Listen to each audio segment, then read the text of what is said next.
2nd anniversary of CapeCod.com and its new rebirth as a community news and information website.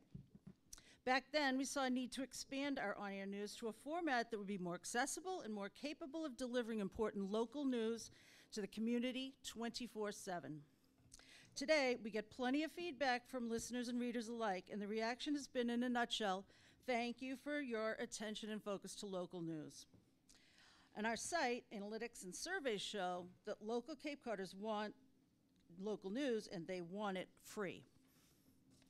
We also celebrate this month the 1st anniversary of Matt Pitta returning to CCB to lead the CapeCod.com news team.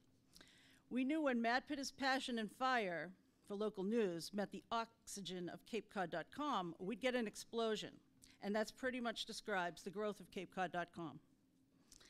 As the former Cape Cod Broadcasting evolved to CCB Media over the past 2 years, we can confidently say we are Cape Cod's true local news source, and on radio stations Ocean and Cape Cod Classical deliver more local stories to more listeners and users than any other local news media, and we are committed to continuing on that path.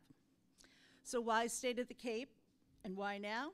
The Cape is faced with some serious issues that are unique to the Cape and some that are more widely felt. We want to know what Cape Coders think should be done. We want to discuss how we at CCB, along with our partners, many of whom are here in the studio today, can inspire and guide our community towards solutions. After all, we're local too, and we are committed to supporting our neighbors. Our owners are longtime Cape Cod residents. Greg Bone has consistently set our standard of community service for more than 30 years, and that continues even as we evolve and grow. I'd like to introduce Greg, who's here today.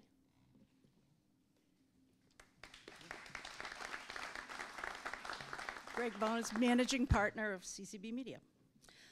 So that's why we're here, and it's time to get to work. I want to thank Terry Duenas and his crew here at Cape Cod Media Center, and of course, our Cape Cod delegation. We thank them for taking their valuable time with us today. And last, let me thank our sponsors, Prime Mercedes-Benz of Hyannis, and General Manager Brian Scarpolini, and second, the Cooperative Bank of Cape Cod, and Senior Vice President John Foulon. John would like to say a few words. Good morning, very brief. We're happy to partner with CCB Media on this forum. It's important. The issues we're going to talk about today, this is one of those sponsorships that's sort of a win-win because we exclusively serve Cape Cod, so the issues we're going to talk about today impact not only our current customers, but future customers of the bank. Understanding our issues and where they stack up in the legislative priorities is important. Equally as important is what are the plans either underway or in design to solve these issues. As a community bank, we're happy to be part of the conversation and we're happy to be part of the solution. So we're anxious to get started and hear what's going on. Thanks, John. And so without further ado, here's Matt Pitta, CCB Media News Director. Thanks. Thank you, Beverly, and good morning, everyone. Thanks so much for being with us here today at Cape Cod Community Media Center. Thanks to our panelists and all of you who are in the audience here in studio, and those of you who are at home watching as well and streaming. Thanks so much for being with us. This is really a unique opportunity. It's very difficult to get this many members of our delegation together at the same time. They're very busy.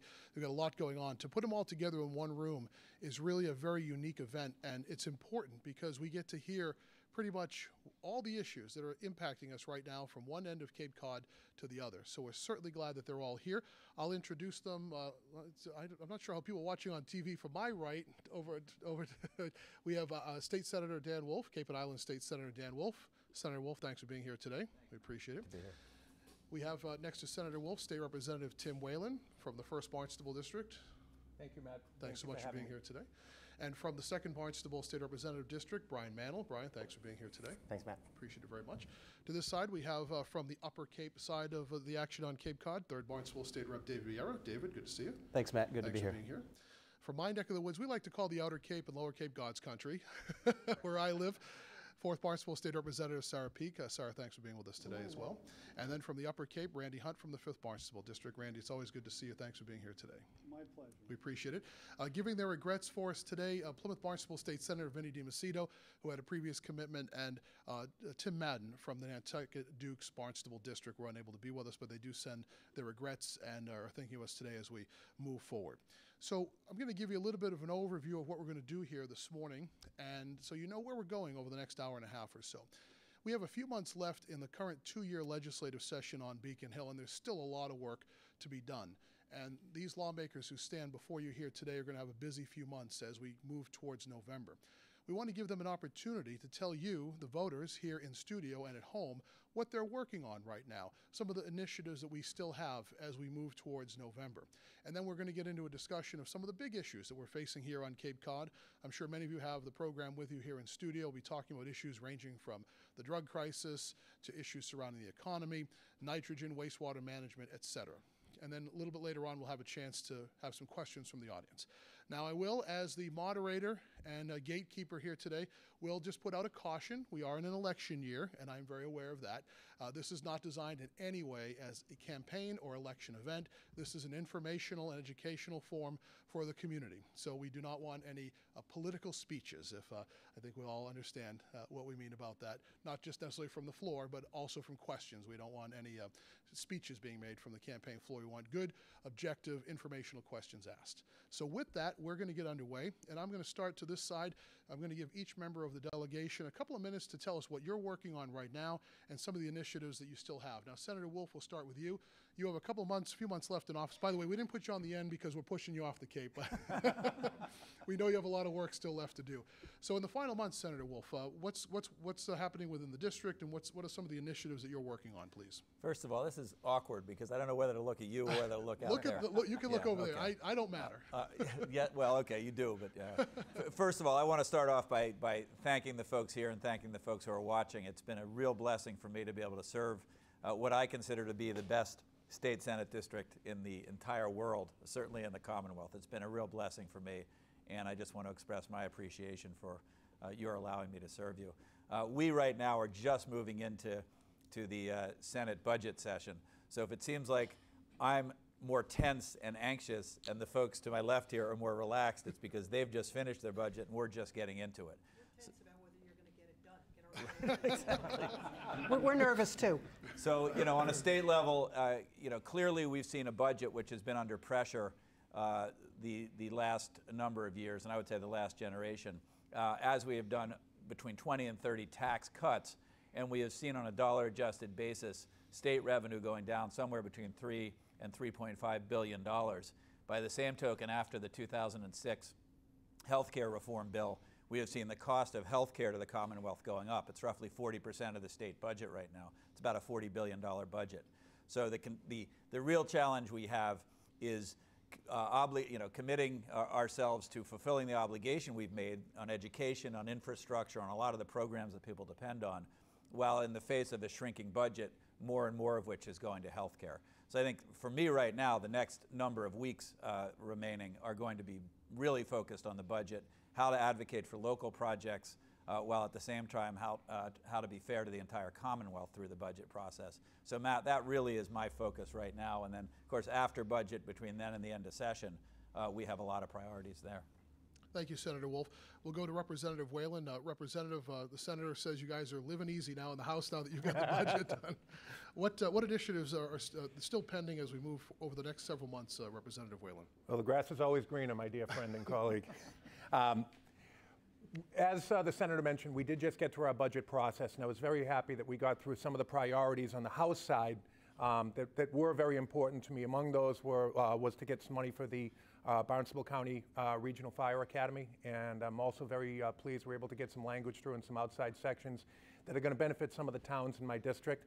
Also, it was very encouraging to see an increase in Chapter 70 funding and to see the state really step up to help with regional school transportation funding, which is tremendously important, where I have 3 out of the 4 school districts in the First Barnstable are regional schools, and they rely very heavily on that funding.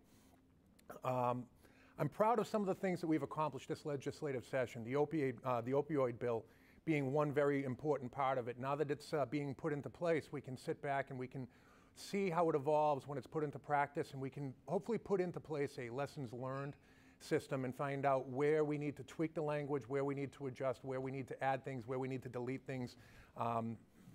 We also got through this session bill relative to trafficking of fentanyl, which I was very happy to be one of the leaders on this conversation, because of my law enforcement background and some of the contacts I had had with my friends working in the area, I was given a little bit of a lead on the fentanyl issue. And now, unfortunately, we've just crossed a point in the Commonwealth where 50% of the overdose fatalities, as reported 2 weeks ago, 50% of the fatalities from overdose are now coming back with blood toxicology reports showing traces of fentanyl in the system. As we go forward, a couple of the priorities that I have that I'm working on right now, I'm working with one of my colleagues, Representative Moradian from Grafton. We're trying to develop some legislation that will address the growing problem with synthetic drugs. I know that there are some other people on the stage with me. Representative Mandel's worked on this as well. Synthetic drugs are really starting to take off. Part of the reason being that they don't show up in urinalysis screenings for people that are in safety-sensitive functions, sports, people that are subject to random drug screenings. And then also the proliferation is responsible as well to affordability and I think in some cases poor judgment. So I'm working on that, as well as I'm also working on some, I just submitted a bill with, joint sponsored it with my colleague from the other side of the aisle, Representative Tucker from Salem, relative to changing some language in the Massachusetts narcotic statutes that'll help improve the delivery of service by the State Police Crime Lab. So these are what I'm looking forward to getting through, among several others, without trying to eat up too much time before the end of this session. And we're already starting to develop a strategic plan for legislation. In my office, we're developing that strategic plan for next session, legislation we'd like to file on day one.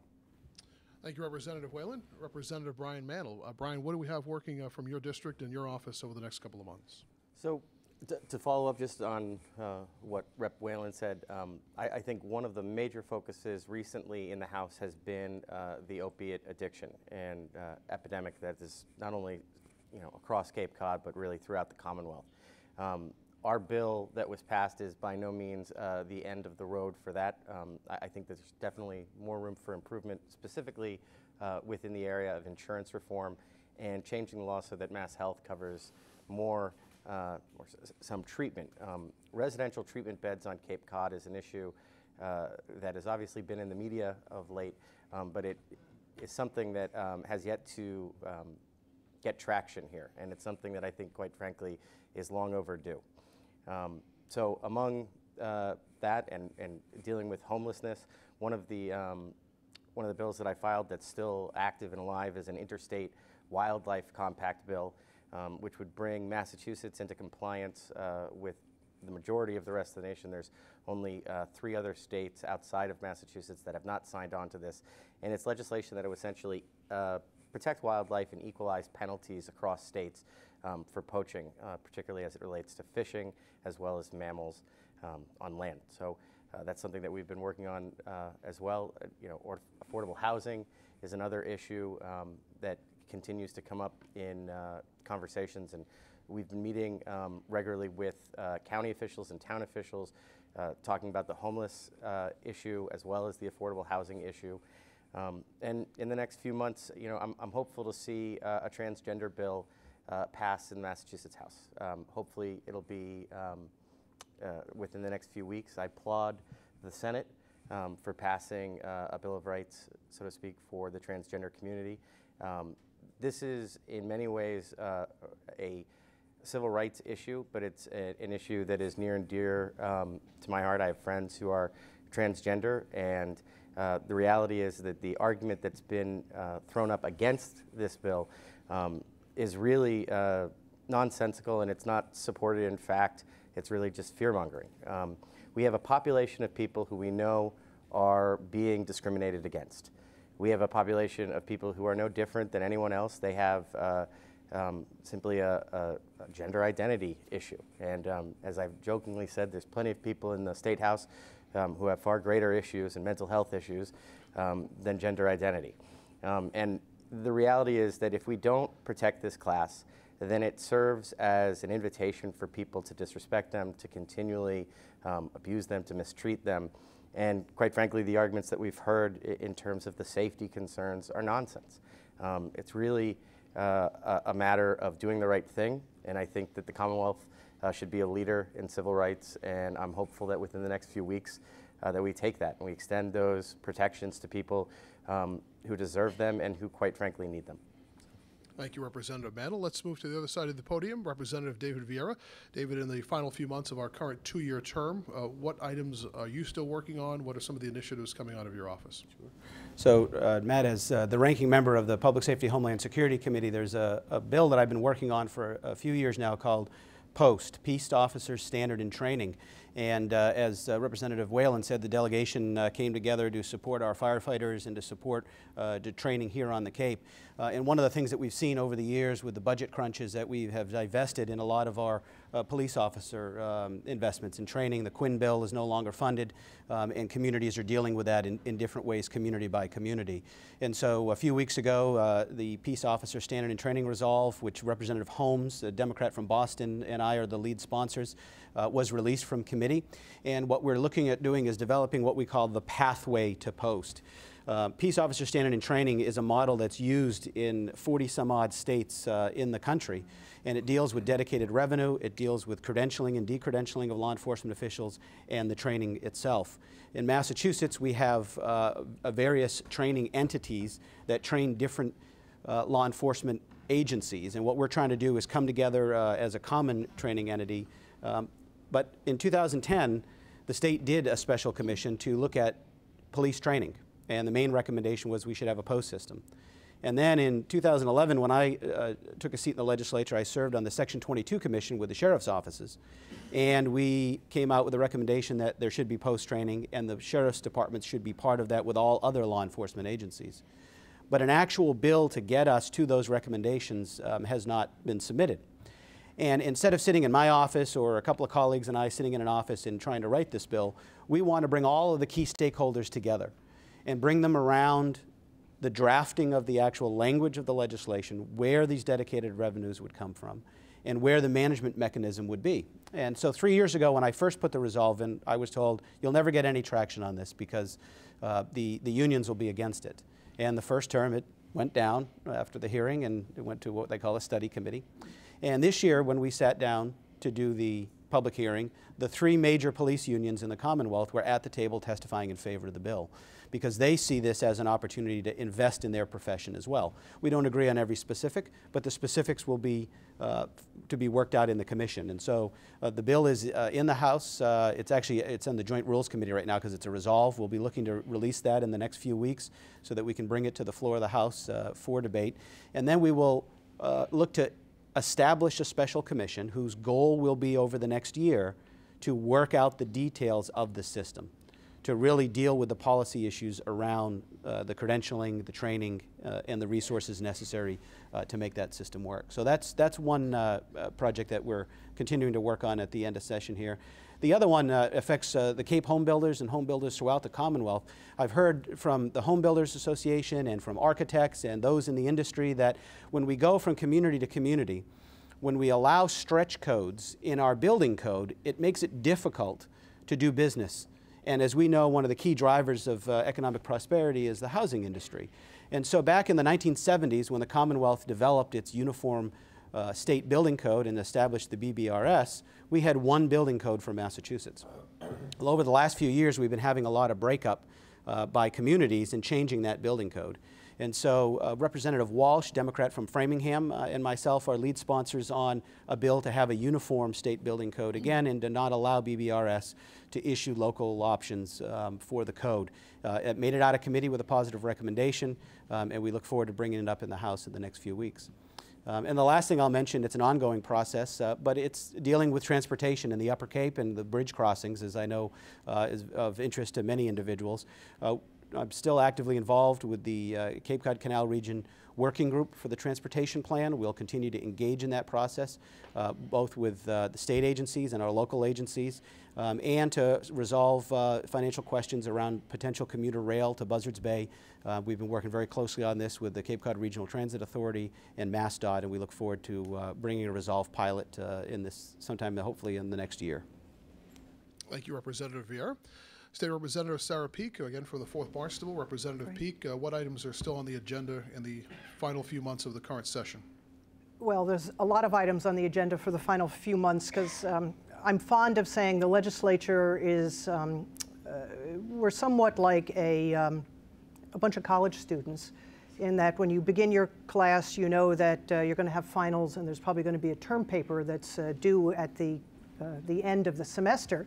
Well, we don't have semesters, we have terms, but it's a similar sort of rhythm to our life. And maybe it's just human nature, but now that July 31st, which is the last day for any major piece of legislation, conference committee reports, things that are going to require a roll call vote, land transfers, things of that nature, all have to happen before the 31st of July. Now, before people have a complete panic attack, that doesn't mean everything has to happen before the 31st of July. Certain bills that enjoy broad bipartisan support, or local bills, we have until early January, which marks the beginning of the next session, when the next group of legislators is all sworn in. But, you know, like college kids, you sort of wake up and say, oh my gosh, my term paper is due in 4 days. I better get myself to the library. We're sort of at the I better get myself to the library stage right now in the legislative session. And there's some large ticket items coming our way. I think that Representative Whalen did a great job of encapsulating what we have been working on so far. But moving, and by the way, let me highlight for people also, I think you've heard all of us talk about who we're working with on various pieces of legislation and how we make stuff happen. I'll use Representatives Whalen's ability to obtain funding for the Fire Academy. I think it was, what, $100,000.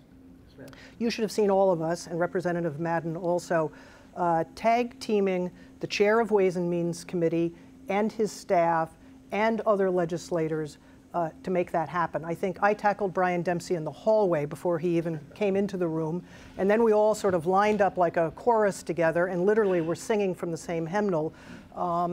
We hear a lot about the dysfunction of the legislative process in Washington, D.C. because people are unable to work collaboratively together. Now, do we vote the same way all the time? No. All you have to do is read the Cape Codder out my way to see with roll call votes.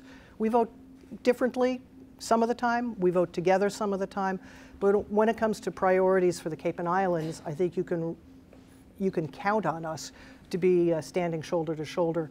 And I'll tell you, that's what makes me love and enjoy what I do, because we have more times finding common ground than we have times putting our fists up and duking it out with each other, because that's not how I'd want to spend my time.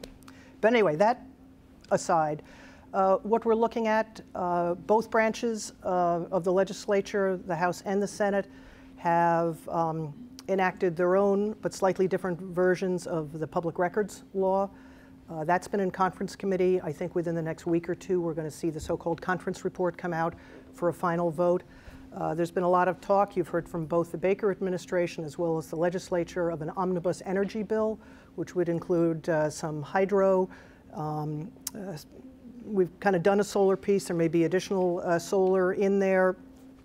Perhaps a place for natural gas, although I think we've all heard from all of you loud and clear about no pipeline tax. I don't anticipate that there would be any sort of pipeline tax in that legislation.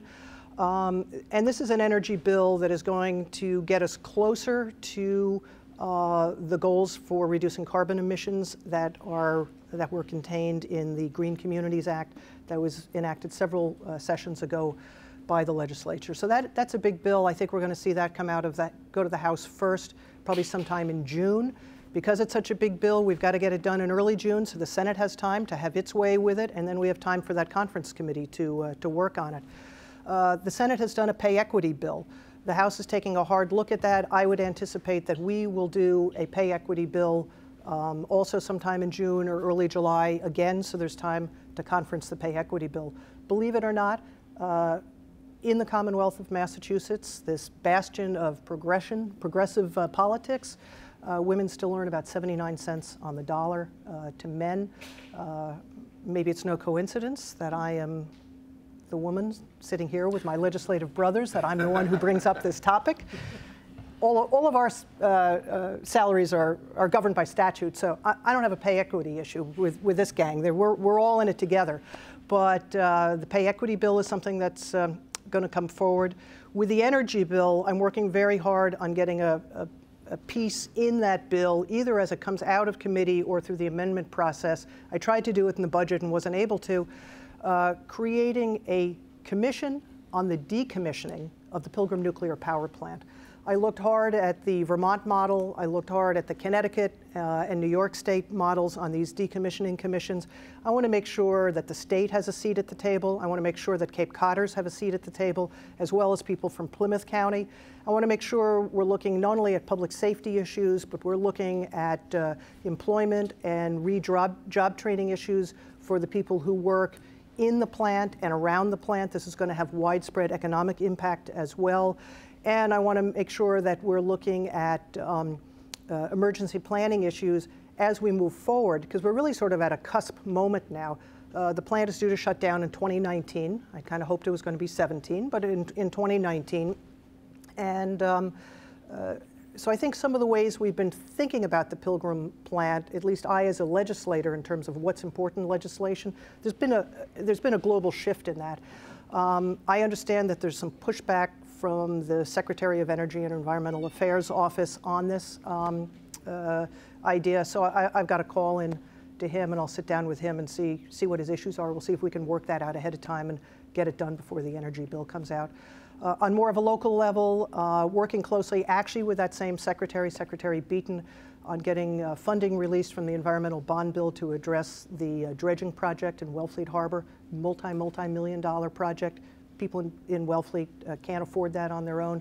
Working closely with the Board of Selectmen in Chatham, using more my bully pulpit than legislative pulpit, I would say, in dealing with the record of decision on the management of the wildlife refuge area. We think there's been a kind of a deep sea grab on the part of the federal government, and while under this agreement, the Division of Marine Fisheries and the local committees inside of the town of Chatham continue to have regulatory jurisdiction. There's no promise that in a decade's time, when that is all reviewed again, that won't go away. So the state has a very keen interest in this. And what else? There's a whole host of things. I joke it's time for us to put on not just our running shoes, but our roller skates when we arrive at the State House, because we're going to need to be coasting down those marble hallways as fast as we can to get lots of good stuff done before the end of the session. Thank you, Representative Peak. And Representative Randy Hunt. Randy, what do we have still on the agenda from your office and within your district, please? Well, keep in mind, Matt, that we have usually 4,000 or 5,000 bills that are in a queue. It's a pretty big queue. And hundreds of those get passed, but literally thousands of those end up sitting in third reading or somewhere else and just die at the end of a session. So there's plenty to choose from. And one of the things that we'll be dealing with a little bit later this session is economic development bill. That comes along every couple of years, actually, in some form or another. And I think this year is going to be really important for Cape Cod because of one item, at least, that I'm working on. I hope there are other issues that get ironed out that will come out in our favor. However, one of those is our creative community is a big part of the reason that people come to Cape Cod. And the Mass Cultural Council is one that is always looking, actually, they would love to get back to the funding that they had 15 years ago. They are on a dollar level far below what they were getting that many years ago because of the, the things that happened, the tightening of the budgets and the recession, et cetera. So one of the things that I have about 45 of my colleagues and probably most of you here support on is trying to get another stream of money to come into our local cultural councils, which make a dollar go a long way. It's really amazing that, quite frankly, some of these towns only get a couple, $3,000, $4,000 a year, but they can do amazing things with that, and I appreciate that. And what this bill would do would allow people to make direct contributions to their local cultural councils on their state income tax returns. You may have seen on the income tax returns about a half a dozen different things like Special Olympics and some veterans group, et cetera, that have those on the tax return already. And enough people put money into those slots to raise over $500,000 for a couple of these out of the 6. And I would think, and none of those, by the way, are actually promoted in any way that I've seen. It just kind of happens that somebody's doing their tax return and they notice that they can put some money into one of these 6 areas. I'd like to have a 7th area, and that would be for our local cultural councils. And I think that with all the creativity that we have on Cape Cod and around the Commonwealth, that people could put together a promotion program. You know, give us 10 on your tax return, or well, I don't know what, it would be a lot better than anything I could come up with. But I am convinced that we could probably raise to the tune of $1 million to $2 million a year if it were properly promoted. And the what's in it for me is that that money would come back to the cultural council that is serving that zip code that the taxpayer lives in. So it would come right back home.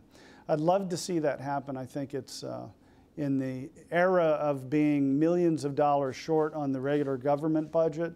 It's a creative way that wouldn't cost the government anything, but it would allow people to put their money into some things that they know are really good on Cape Cod. One other thing that I'd mention is on the opiate addiction issues, and you know, I've been pretty close to this for a while, and we've had, late last year, we had a bill that was put into place on September 1st that adds to the number of days that somebody can get into their initial treatment up to 15 days without having to clear that with their insurance company. That's helpful. Just a few weeks ago, the governor's bill, which was changed and added to quite a bit by the legislature, no doubt, it was passed, and I was at the signing ceremony for that. And then a few weeks later, we find out that Cape Cod is the #1 opioid death county in the Commonwealth, followed by Plymouth in #2. And I don't want people to get discouraged about that, because the bill that was signed 4 weeks ago, you know, we're talking about statistics from 2015. So that insurance piece that I was saying that was started on September 1st of last year, that wasn't for the whole year. So these things that we're doing, and there's many more things that we can do take some time to work through the system. I am very aware that prescribers of these opiate drugs are very much on alert about what the problems have been and how we have created, inadvertently, in most cases, a problem for a number of unsuspecting people, particularly story after story after story of kids who are in high school and college age who end up having wisdom teeth taken out, or they break a bone in a sports accident or something like that. And next thing you know, they are out on the street buying heroin. Rep. Whalen said, talked about fentanyl. Fentanyl is a big problem as well. It's a synthetic heroin, essentially. It's about 100 times as powerful as the regular stuff. But you can't tell how much of that is in a bag of heroin. So you have no idea what's going into you. And if you take the same amount of heroin that you had without fentanyl versus fentanyl, you'll be in an overdose situation and you could well die. So these are things that we are working on. It takes time, and I think that it kind of comes together in this last point, which is related to all of that, add in mental health issues, and then add in the homelessness that often comes from all of these things together. Rep. Mantle and I have worked very closely over the last few months in looking at the homeless situation on Cape Cod. And Brian is at ground zero of what's happening in Hyannis, obviously. And we have met with Secretary Jay Ash, who is dealing with housing as well as Secretary Sutters, who is the Health and Human Services Secretary, and I met yesterday with the Department of Public Health Commissioner, Monica Barrow, about that issue as well as homelessness and the drug addiction that we're looking at. And I'm starting to see a picture of how we might be able to put together some pieces that didn't seem to fit just a few months ago. One is the relocation of the NOAA shelter. That's being worked on, but that was really promulgated by businesses on Main Street saying, hey, these people are hanging around. And it's causing our tourists to be nervous and all. So that was promulgated by that, but I think the opportunity in it is that, yeah, we should have a temporary shelter, but we should make it a bigger place for help for people that can walk in off the street or be triaged at different places to be able to go get help. And I think that's going to be something that we can probably see come to fruition over the next couple of years, but we're working hard on that today. Thank you, Randy. Representative Hunt, and thanks to all of you for giving us an overview of where you stand with legislation and priorities as we head into the final few months here in the current legislative session. We want to move now to a round of questioning and a discussion, really, amongst ourselves and about issues that I believe that are some of the more important ones we're facing. And Representative Hunt, you stole a little of my thunder there. I would like to start out with the drug and the opiate issue. And as the representative said, unfortunate numbers came out from the Mass Department of Public Health just a couple of days ago. The top 5 counties with the highest per capita rates of opioid-related overdose in this order: Barnstable, Plymouth, Dukes, Essex, and Bristol. So of that list there, obviously those of us here on the Cape, also Dukes, right over on the Vineyard, nearby Plymouth and nearby Bristol County. I know that many of you in the delegation and many at home are probably aware and have taken a read of the analysis of substance abuse on Cape Cod, which was released a little over a year ago or so, a baseline assessment that really put some numbers on this issue for Cape Cod, some of the statistics to get us going on this part of our conversation. And I always found this number pretty startling, that according to this finding, that on a regular basis on Cape Cod, 5,600 people are addicted to heroin and opioids. And I just think that's a tremendously high number. That was from the county report that we saw from just about a year or so ago. And on a regular basis on Cape Cod, 27,000 people on a regular basis are using marijuana regularly, and mortality rates attributable to alcohol dependence and drug dependency about equal to 2013, but an accelerating mortality rate from heroin and prescription opioid overdoses over the last 3 years. So what we want to do here is just kind of an open discussion among the panel here. You can weigh in on this as we move forward. The legislation passed, as you talked about, Representative Hunt, and Governor Baker signed that recently. But where do we go from here? Because you can't just have a piece of legislation and then, not move forward. So what are the action items? How do we move forward on this issue for Cape Cod, specifically in light of these statistics that we have in front of us? So I'll take a hand, or whoever wants to jump in. I'll go to Senator Wolf first. Yeah, first of all, I want to applaud. I see people in the audience who have really come together, DeWitt Davenport and others, from the private sector to really raise resources and raise the issue. And I want to applaud that, because this is going to have to come not from the top-down government, but it's going to have to come from the entire community. That having been said, as much as I applaud on the legislation that was filed, it's not nearly enough.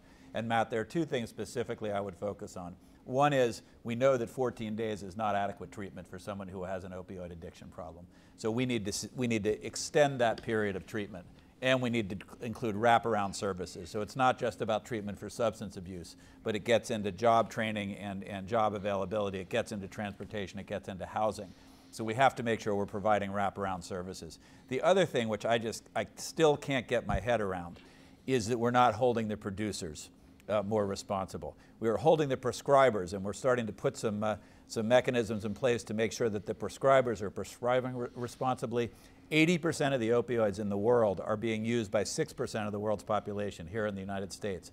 In the case of Vicodin, 99% of the Vicodin that's used in the world is used here in the United States. The market is being flooded by these prescription drugs. And I filed a bill, and I filed an amendment which went down in this piece of legislation, which would have said, let's have a mandatory take-back program. Let's put those pills back to the producer. Let's get the revenue back from the producer that represents what those pills actually produce as far as their profit. And let's allocate that revenue into prevention and treatment. That went down in flames, but if that's not the way to do it, I would sort of throw out there to my fellow legislators and to the public, what do we do about the fact that huge profits are being made by the market being flooded by producers of these drugs who are not being held accountable? Instead, we're looking for insurance and we're looking for the private sector to figure out how to pay for this. And I think we really need to hold the pharmaceutical companies more accountable. Representative Peake? So Dan, related to that, you know, the pharmaceutical companies are flooding the market, and part of what contributes to that is studies have shown that most doctors, and no fault of theirs, but they receive their ongoing education about drug therapies from the pharmaceutical company's representative who comes to their office. So, you know, their source of learning about the use of this drug and you know, what it's supposed to do and its harmless nature in many cases is coming from the sales rep for the manufacturer. I had an interesting conversation with Cheryl Bartlett in my office a couple of weeks ago. She came in. She's now working for a foundation that's Boston-based, and one of the things they're working on is they have put together a group of medical school professors who will be compensated through this foundation, who will take on the role of doing the outreach and education to pain docs and dentists and other doctors, so that it is a, let's say, a less biased form of education that is coming. And I think, you know, I think your idea is a good one to hold the pharmaceutical companies financially accountable, but you know, in our free market economy, if we can turn down the tap, which is part of what our bill that we all voted for does, because it limits the you know, the amount of pills that can be prescribed without having to go back for a refill on it. We can do it that way. If we can do it through outreach and education to doctors by having doctors educating doctors instead of pharmaceutical reps educating doctors, as there is less demand, the flow is also going to stop. So to your point, I think that there's certainly lots that we can work on. Something that I continue to be concerned about, and you representing the islands as well as the Cape, I know it's at the top of your list, and Tim Madden always brings it up. You know, my district is geographically remote, from Harwich out to Provincetown. As you get closer to Provincetown, there is less and less public transportation. There's a smaller year-round population. So somebody who needs to get to like a drug rehab counseling or support group or something like that, there are challenges around that. And then as we see sort of a squeezing of the balloon, where do people have to go for services? We see them going to downtown Hyannis. And hopefully they find the services that they need there, but if they don't, they become part of the homeless population and all of that. So it really creates a problem. I think we need to think more creatively about, you know, it's great that Taunton State Hospital is remaining open, and that's going to be a fairly major inpatient rehabilitation center.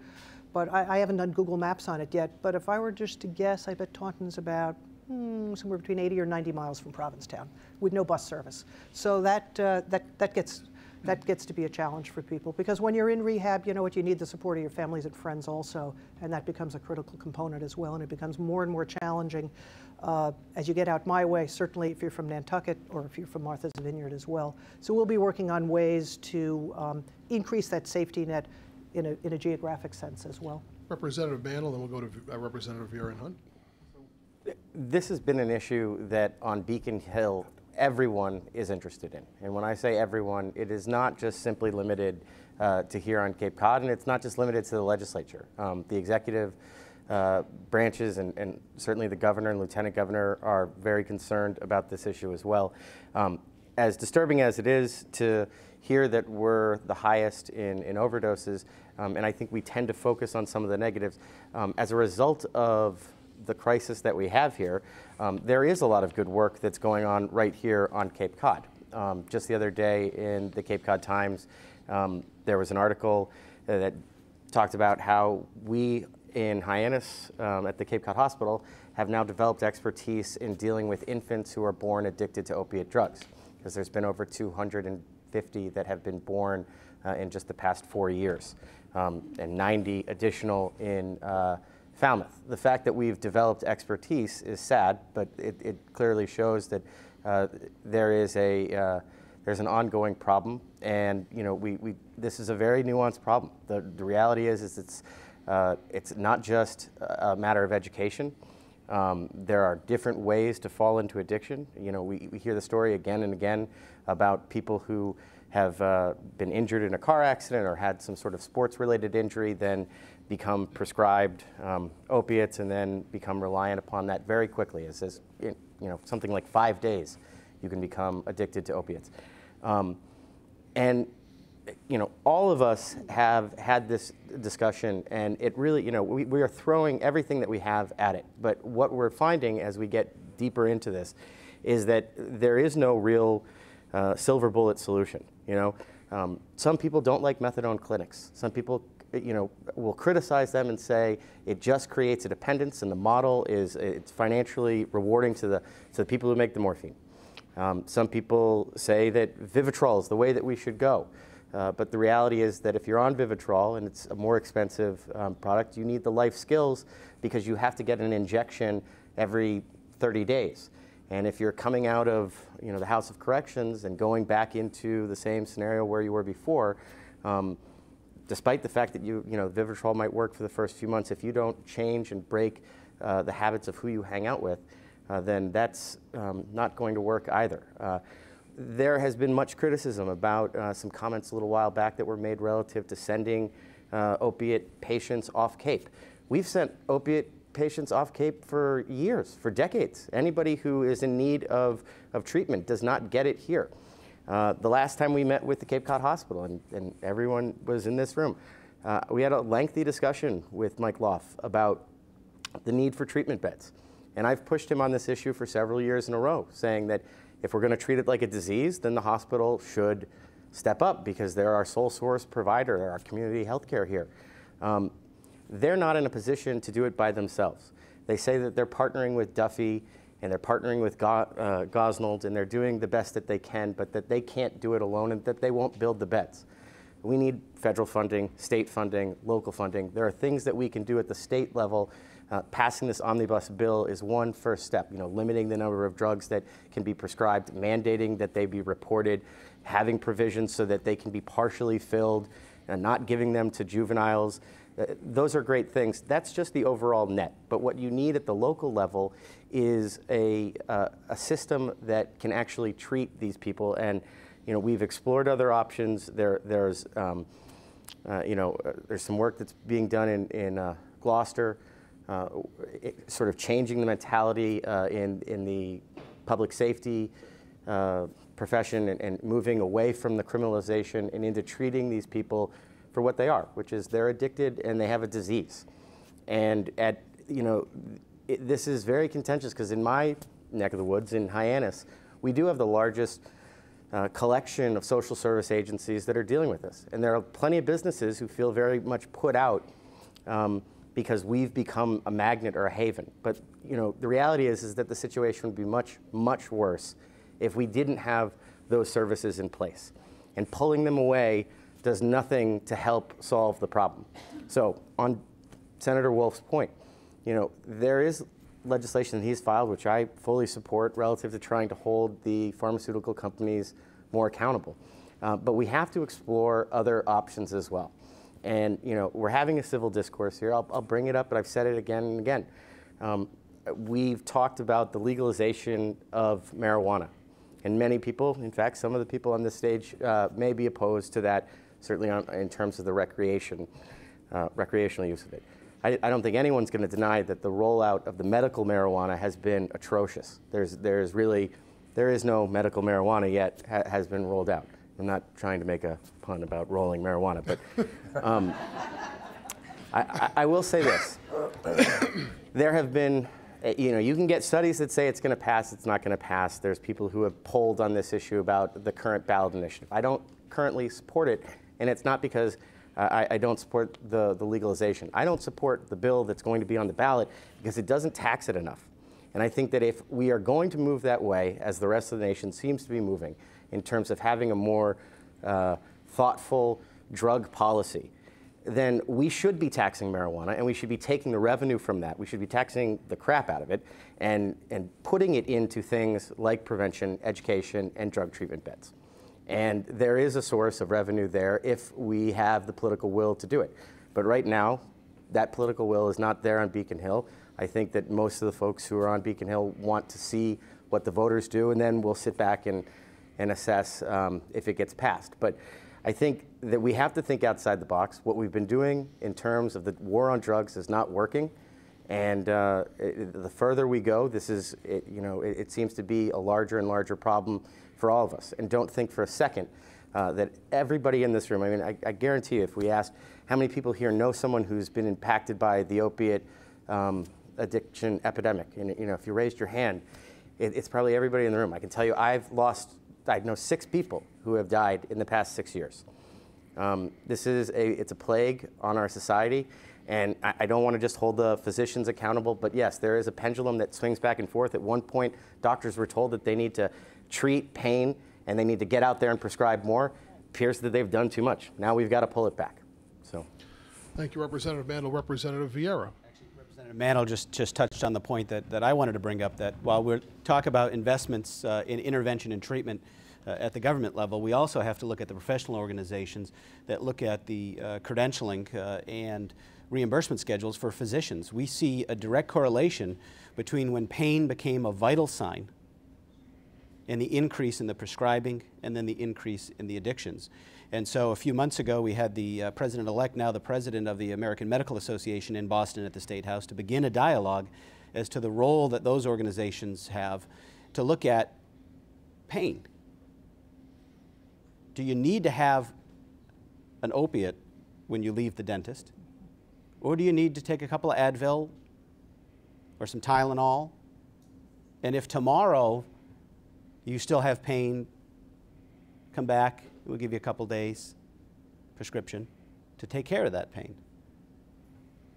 Or do we just give you a 30-day prescription? Now, it's 7 days under state law, but even 7 days. Do you need 7 days when you have a wisdom tooth pulled of an opioid, of which you might take 1 pill and leave 6 in the cabinet until you go away for the weekend and your teenage children are having a party at the house and somebody says, hey, what's this? Oh, hey, that's one of those pills. And then we get caught in this cycle. So we need to have a paradigm shift, not only in the profession, but with all of us in society, as to what does pain mean. Pain is like the yellow light when you get to an intersection, right? There's something wrong, something's going to happen. Are you going to stop or are you going to go? And to be able to manage that pain so that patients and individuals have a level of comfort, but also are in tune with where did that pain come from and what's really driving the need for any type of pain medications. And I think that is big. I do a lot of work in the early education and care arena and have served on the special commission with Commissioner Weber and been working on a lot of those issues, because while we are focused right now on the numbers that, Matt, as you mentioned, that just came out for our county about treatment and intervention right now, we also have to work on generational change and making sure that as we raise the next generation, that there's a cut of dependency, not only from the direct use of drugs, which can lead into the addiction, but also in the wraparound services that lead to a paradigm, one's outlook on life. We talk a lot, and the numbers are high now, of those that had a prescription drug and then got addicted and then went to heroin. But in my travels and in my conversations, particularly in Falmouth, working with the opioid coalition that the police chief has brought together with over 200 individuals from various backgrounds of agencies and families that have dealt with addiction, there's folks that just didn't feel like there was someplace in society for them. I didn't have a job, things went bad. Got a divorce, things went bad. I started drinking too much. Then I needed a better high. And so there's a whole other piece of this addiction that we need to address. And that's by building resiliency, building capacity, looking at primary prevention, And it's hard to tell when you've prevented something because you don't have a statistic. You know when you didn't prevent it. You know how many folks you got the 911 call for. You know how many folks you sent to the morgue. But it's hard to say how many folks would have headed in that direction, and because of wraparound primary prevention services, we put a new path for their future. And so I hope that all of us, as we move forward with this, we don't forget the primary prevention initiatives that we need and not just focus on the intervention and treatment right now. Thank you, Representative Vera. Representative Hunt, did you want to weigh in on that? Yeah, I was going to say that, you know, people sometimes criticize us because we pass these bills, and it's like, why can't you just pass the bill that fixes the problem? But it's a moving problem. 5 years ago, most of the opioid deaths were because of prescription pills. You know, most of those being used illicitly. Today, most of the deaths are from heroin. Well, that's a moving target as well. What happened there? The DEA did actually a pretty good job of shutting down a lot of these pill mills that were down in Florida that were filling up cars and people driving up I-95 and putting them on the streets here. They did a good job of that. So, you know, it's supply and demand. The supply shortened. What happens? You know, Econ 101, price goes up. So the pills started getting pricier and pricier. We saw them move up to $60 or more a pill for a Perk 30, they call it on the street. So to the economic rescue comes heroin, which you can get for $5 or $10 a bag. Although you don't know what's in it, it's more dangerous. But when you're talking about being in the throes of addiction, you're going to do what you feel like you have to do. Now, the bill that we just passed is another example of why we continue to think about these problems. Within a week after the governor signed the omnibus opiate addiction bill, I become aware of a minor who was 16 years old. She was in a sports accident. She had a hip injury that was repaired at the hospital and went home with a 7-day prescription, which is now the law. The first time that you prescribe, it's no more than 7 days. 8 pills per day. Okay? So 7 days, 8 pills per day. Here's how this normally works. Normally, you're going to be on a 2, 3, or 4 pill regimen, depending on the situation. OxyContin runs from 10 milligrams to 120 milligrams. So what happened here was, well, there's just a way to skirt around this by giving essentially nearly a month's supply as what we've criticized in the past. And that was a doctor that was doing that. Sometimes, and don't get crazy when I say this, sometimes I think it's easier to convince God to do things differently than doctors. But we're going to work on that. Now, the fire alarms are going on in the middle of this spectrum. The spectrum, I believe, when we're talking about this issue is you have at one end education, prevention, early interdictions, all of those things that you're trying to do to prevent somebody from ever getting into the middle part, which is being in an addiction. And the other end of the spectrum is all of the services that people need when they're on that road of sobriety to stay there. That's key. If we do a great job on both ends of this, necessarily the middle gets squeezed out. But all of our attention is going to the middle. And this goes to Rep. Vieira's point that he just made, which was, if we're fantastically successful at prevention and education, we're not going to know that like for a generation. It's just like smoking took a long time before we saw the effects. Because in a year or two, and our budgets are built 1 year at a time, in 1 year, you just don't have the evidence that people are responding to these programs and not doing something. You know, who who registers the fact that they don't do anything? Proving a negative. Right. So it's a difficult thing for a legislature to stay behind and to put money into when they don't see immediate effects. You know, we put money into the treatment, we see 140 more beds. Fantastic, we have 140 more beds. Not so easy when you're looking at either end of the spectrum. And are your services like recovery coaching doing well? Well, they're doing well if the person stays in recovery, okay? But that takes a long time as well to figure these things out. So we're going to have a commitment that's generational to be able to get our arms around this problem, because it's not getting better based on the statistics we've seen in the last few years. Thank you, Representative Hunt. Representative Whalen, would you like to weigh in on this? Yes, certainly. Thank you, Matt. Like my colleagues up here on the stage, we all share, this is a bipartisan issue, and we all share the same concern because this issue is just crippling us, particularly here in Barnstable County. We're sitting here right now in the studios in the town of Dennis, and by the last figures that I saw, the town of Dennis had one of the highest rates of overdose in the entire state. We're talking within the top 10. The town of Dennis. And it's incumbent upon me, and it's incumbent upon your legislators up here, and we're doing our part. We're communicating that to the powers that be in Beacon Hill to make sure that they're cognizant and they're aware of this.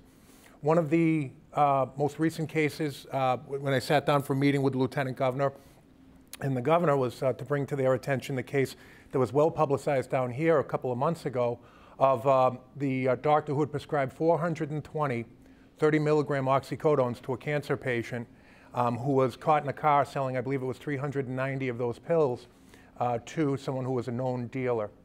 And in addressing that with the Lieutenant Governor, that 30-milligram oxys, 420 of them, and that was a 1-month prescription. If you do the math, that's 14 per day, and that's inexcusable. I don't care who you are. That's inexcusable that a prescribing practice like that is even occurring. And this needs to have attention called to it. But one of the other things that I brought up to the governor and the lieutenant governor was that I've been advocating ever since I was elected to the state police, the colonel of the state police, to have them reinstitute and reactivate a unit that they used to have within that department called the Diversion Investigation Unit. This was a unit when I was on the state police that would investigate the prescribing practices or the overprescribing of physicians. But one of the problems that they ran into was, and this was well known, was their conviction rate was very, very low. And the reason why is because when you have a jury trial and you have and certainly everybody's entitled to full use of the criminal justice system, but picture this, when you have a jury trial and you have 2 troopers, maybe 3 troopers get up and testify about the prescribing practices of an MD in front of that jury, and then you have 2 or 3 physicians get up and testify on behalf of that physician, stating that, no, that's normal practice. Who do you think the jury is going to believe? So we as a society also have to maybe change our mindset, and we have to recognize, and I think we're really beginning to get there. I think we're really beginning to get there, and we're identifying that even those that we trust the most can sometimes make mistakes and they need to be held accountable. And if we don't identify that, I would humbly suggest that we start. One of the other areas that I just want to address too is the issue of prevention. To me, I mean, there are 3 things that are going to help drive finding a solution to this crisis, and that's prevention and education, that's treatment, and that's enforcement. Let's talk about prevention. Prevention is woefully underfunded. Prevention, to me, is the best investment that we can make. We are not going to abandon in any way, shape, manner, or form treatment, because we have people right now that are lost in the web of addiction. We as a society owe it to them and to their families, the people that love them, that we're not going to leave them to just suffer through this on their own. But what about preventing the next group of addicts? How about supporting groups like Calmer Choice and other private groups that are out there trying to teach our youngsters, I mean, getting in and doing some intervention at the middle school levels, and certainly by the early high school years, to try and make sure that we educate these folks, these young children, about the dangers of addiction. And to that I want to credit, there are other good groups out there. The LaRusso Foundation just funded a really wonderful educational video called Not Yet that I've had the opportunity to view several times, and I saw it with a couple of school superintendents. And I think that some of the realities about addiction in these films, as hard as it may be for us, we can't shield our children from this. They need to see it because it's the only way they're going to learn. Those of you in this audience and those of you listening or watching at home that are parents, you understand that there are some things we're going to tell our kids and they're just not going to listen to us. So they need to be getting that information from elsewhere, from other trusted sources. And I would say through the schools and through some of these community-based groups is a good option for us to look at as well. Thank you. Thank you, Representative Whalen. I'm going to take a couple of the agenda items we had here and combine them because as I was taking a look here, I think they are very much related. We're going to move on to what I have under our topic of nitrogen and wastewater management, the 208 plan, and really what I call the balancing act, the Great Balancing Act.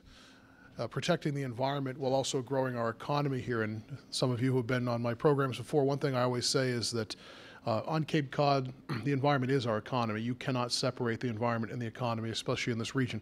So here in 2016, with a few months left to go here, if maybe we could get an update from each of you, if you'd like to weigh in on where we are with some of the issues regarding the 208 plan, wastewater management, and keeping in mind that we're doing this while trying to balance the economy at the same time. Who wants to start out? Rep. Riera, would you like to start? As you know, I come from the town of Falmouth, and Falmouth began this year our first expansion of a sewer service district, which is one piece of a plan that looks at, as the county looks at adaptive management, where we have other options there. But what was so interesting in Falmouth is we were trying to figure out when we do have to go to that most intense engineering design and implementation of a sewer system, how do you pay for that? And how do you do it in a way that lessens the impact to the year-round homeowner? And so we were able to, through work of our Water Quality Management Committee, our town meeting, and then special legislation, take the betterment statutes of the Commonwealth and create a new paradigm, first for Falmouth and then for any community under local option. And so what we did is we took a 20-year bond window and authorized it to be a 30-year bond window. And then we took what were balloon payments in the first year that had to go out over the course of the 20 years and allowed them to be equal payments over the course of 30 years. And then the third part was the communities under the betterment had to pass on a 1% interest rate to the homeowner that was getting the betterment. And so the special legislation of Falmouth said we could pass on the rate that we got for the loan. And we were able to get a 0% interest loan with a state revolving fund. And so we were able to pass on 0% in interest to the homeowner in the betterment. And so Chapter 1 of the Acts of 2016 is a local option law now that any community that's facing this and does have to go and deal with betterments and deal with sewering can accept that local statute and can work on extending the time, lowering the cost to the homeowner. So that was one thing that Falmouth used as part of our plan, and we were proud. Representative Madden, who is not with us today, unfortunately, but he was the lead sponsor of that piece of legislation to say, hey, this is working really well in Falmouth. Let's put this in the toolbox for all of our communities that are out there. But the key going forward is that we continue to look at those adaptive management strategies, that we continue to look at aquaculture, we continue to look at, we're dealing with a dredging and a inlet widening project for natural flushing of the zones, permeable reactive barriers, making sure that we can invest in bringing that technology up to a standard that's recognized in the field and that it doesn't have to be put in provisionally, but that it can be utilized as a key component to the local plans. The last thing is in aquaculture, we hear a lot about nitrogen out. And one of the things that's interesting is oysters, there's a natural market, right? So you can grow the oysters and then at some point you can sell the oysters, you have a market for the oysters. Well, the oysters aren't eating nitrogen. The oysters are eating phytoplankton, which is algae. And so there are photoplanktons, algae, that have commercial markets around the world, particularly in Asian markets, that can directly absorb and remove nitrogen at a faster rate than the oysters do. Yet the Commonwealth of Massachusetts does not allow us to sell these on a commercial market. And so I've been working with some folks at the Woods Hole Oceanographic Institution and Marine Biological Laboratory to see if we can get some of our regulations changed that allow us to test and to grow some of these other products that are products around the world but are illegal to sell in the commercial market under regulation right now. We can only do test sites.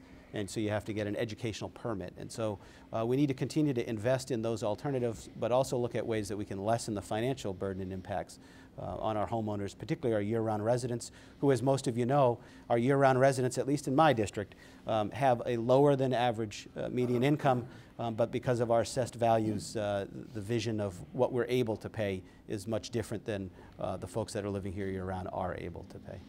We'll go over to Senator Wolf, please. Yeah, I want to recognize Wendy Northcross, who's here, Paul Nedzwicki, who's here. I don't know if anybody from the Association to Preserve Cape Cod is here, but as you pointed out in the question, Matt, this is really about the economy and the environment coming together and addressing and solving what we know is a generational or the result of generational neglect. I want to applaud the governor for recently, under the Department of Environment and Energy, taking a bigger oversight and integrated role in the solution moving forward. It is an integrated and an innovative plan that will both save money and get to the best solution. And by integrated, I mean really the towns working, intermunicipal agreements working with regional agencies to help solve the issue. And innovative, as Rep. Vieira pointed out, there are so many technologies that we have not embraced in this country that allow Cape Cod to become the incubator for that can be extended nationally. I took a trip to Israel a few months ago, and they are leaps and bounds ahead of the United States as far as water technology. And there's a lot of opportunity relative to economic development, relative to environmental improvement, and relative to what our goals are around housing and density on the Cape. There's just so much opportunity embodied in the wastewater issue and embodied in the solutions to wastewater. A lot of it is going to be around funding. You know, we heard numbers early on of $6 or $7 billion to really get our arms around this regionally. That number comes down as we see better cooperation between the town and the state and federal agencies, and as we embrace new and cheaper technology. So I'm very optimistic that on all fronts, and the economic and environmental front, this is a real opportunity going forward. And again, I want to applaud the leaders in our community, both from the business community, the environmental community, and regional government for really taking a lead on this. Who else would like to weigh on that? Representative Mantle. Sure. I would reiterate what Dan said. We are blessed to have the Cape Cod Commission working on the 208 plan. The technical assistance that they provide to the towns is going to be something that we benefit from as a region in decades to come. But the reality is that we do need to make changes now. Our sole source aquifer gets worse every single year. There is no other source of water. How else can you say it? So, you know, if you ask the people in Flint, Michigan, the quality of water certainly matters to them. If you think that the quality of our water doesn't matter, I can assure you that if you can't turn on the tap and drink the water, if you can't catch fish off the shore, you know, our entire economy, everything that is here, our tourism, our way of life, it will all change if we don't fix this problem. There is a summit that's coming up. The Commission has sponsored several over the course of the past few years. I think this year's is June 23rd and 24th, where they're getting bright people together to try and hash out the next stage. But you know, what we're looking at is, again, a very complex issue based on a multitude of factors. If we could just wave a magic wand and fix it with money, that would be great, but we don't have that. And so we have to be smart about how we grow. We have to focus our efforts on density in higher density and activity areas or centers around the Cape. We need to be smart in terms of how, well, let's just put it this way. If there is one issue on Cape Cod that we don't address, you know, forget about the opiates and everything else. It's the environment. It is something that, you know, if we don't take care of it, we won't have what we have. So I guess moving forward, you know, our delegation understands this. Wastewater is something that is very difficult to sort of communicate and get interest in because people don't see it. And it's the last thing that they want to, you know, take care of. It's, you know, it's a crappy job, so to speak. No pun intended. Yeah, right? pun intended on that one. That's like that roll joking. Yes, this one was an you're on a actual roll. joke, though. Yeah, yeah. Our task now, I think, is to to not only work and convince our colleagues, but also work with the federal government and really try and maintain, and, we all have a sense of stewardship about the place where we live, and, it's so special. Communicating that up to Beacon Hill and down to Washington, D.C., I think is the task moving forward. Representative Peake, you'd like to weigh in on this? Yeah, thanks. And actually, Brian, that's a great segue to what I was thinking about, and that is we've been successful, I think, and I'll pile on with kudos to the Cape Cod Commission also. Paul, this is your day, and the work that Andy Gottlieb has done as well. But I think we've been successful. The 208 plan has the opportunity for innovative as well as traditional approaches to managing wastewater. David, what you're talking about, I guess on the day that Chapter 1 of the Acts of 2016 was signed into law, I must have not read the State House News, but part of what we can do is get word out to our communities around that initiative, and that's just one of them. But I think rolling down the pike moving forward, we're going to see more and more the need for communities to act collaboratively together. Early on in this conversation, there was a lot of fear-mongering, using the words, we don't want an MWRA for Cape Cod. Let me just put that to rest. We are not talking about an MWRA for Cape Cod, but we are talking about things like if the Chatham sewage treatment plant has capacity to take Harwich's wastewater, then why should Harwich have to invest in its own wastewater treatment plant? Or if through an entity that we might create by statute, if they, on behalf of our communities, because it is a region that is applying for, in particular, federal funding, can obtain more money at a cheaper rate, borrowed over more years, why would we turn our backs on an opportunity like that? I think the bottom line for all of us and what's driving this conversation is how can we attack this problem so that we get the job done, clean up our embayments, and protect our sole source aquifer, but do it in a way that doesn't bankrupt our communities. And that's the challenge. And our 15 towns, we can't go it alone.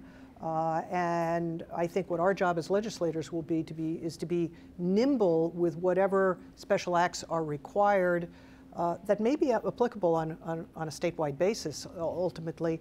But as these ideas bubble up here on the Cape, we are in many ways the laboratory where this experiment is happening. And I think it will have statewide consequences also.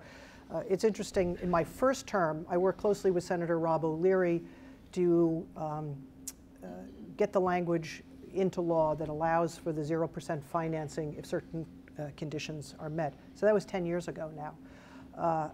What was one of the first communities that took advantage of that? It wasn't one here on Cape Cod, but my colleague, Representative Jay Barrows, one of his communities, and he represents the area around Gillette Stadium. They were putting in a new wastewater system. Guess what? They qualified for the 0% financing. He came up to me in the back of the House chamber, gave me a big hug because he said, thanks, you just saved my town millions of dollars with this work that you did. We're looking at that legislation expiring. It has a certain shelf life. We're going to need to go back and make the case with the state treasurer's office and with the legislature that we need to have that continue. So there's lots of work to be done, but the good news is there's lots of smart people around the table. We're thinking creatively, we're thinking out of the box. And the last piece is, I think we need to identify a funding source other than either real property tax assessment or betterments that are paid for solely by the homeowner. Some of that can be grants. One of my, believe it or not, least favorite topics to talk about, but that I find myself talking about all the time, is closing the loophole on the room occupancy tax.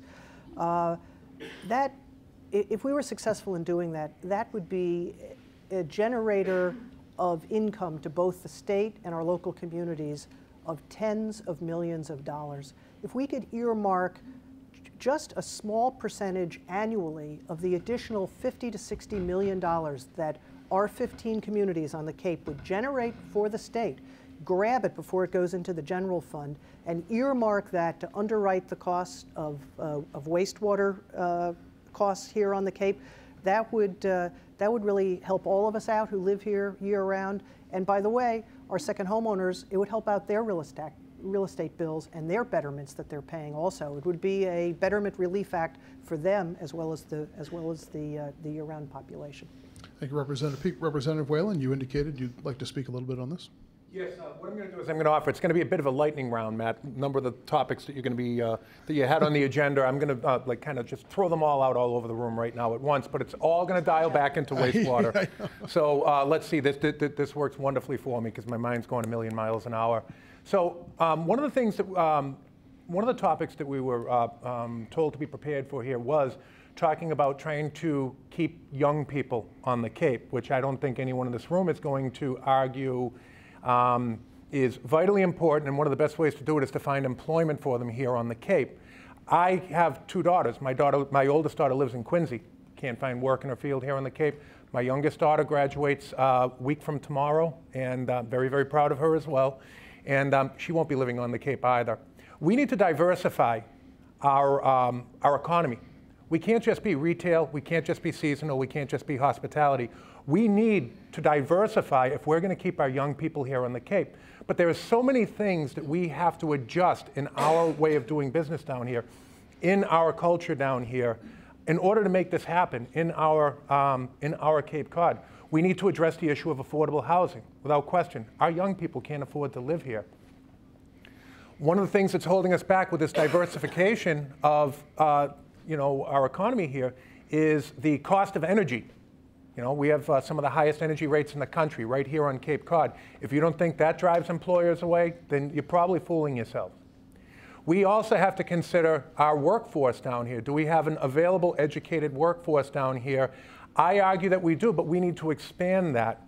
And we're fortunate in my district that we have Bridgewater State University has set up a satellite campus.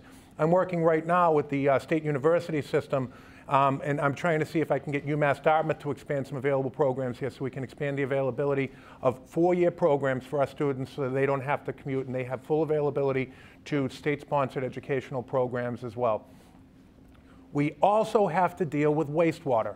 If you don't think that wastewater is an issue for a large business looking to relocate down here to the Cape or establish a footprint here on Cape Cod and offer jobs to our young, and our old, then once again, I would humbly suggest that you might be fooling yourself. If you're an employer and you're coming down here, what's the draw? If you're going to come down here and you're going to pay some of the highest energy rates in the country, and you're going to have to hook up to a septic system because there's no town septic available. I'm going to offer to you that this is holding us back.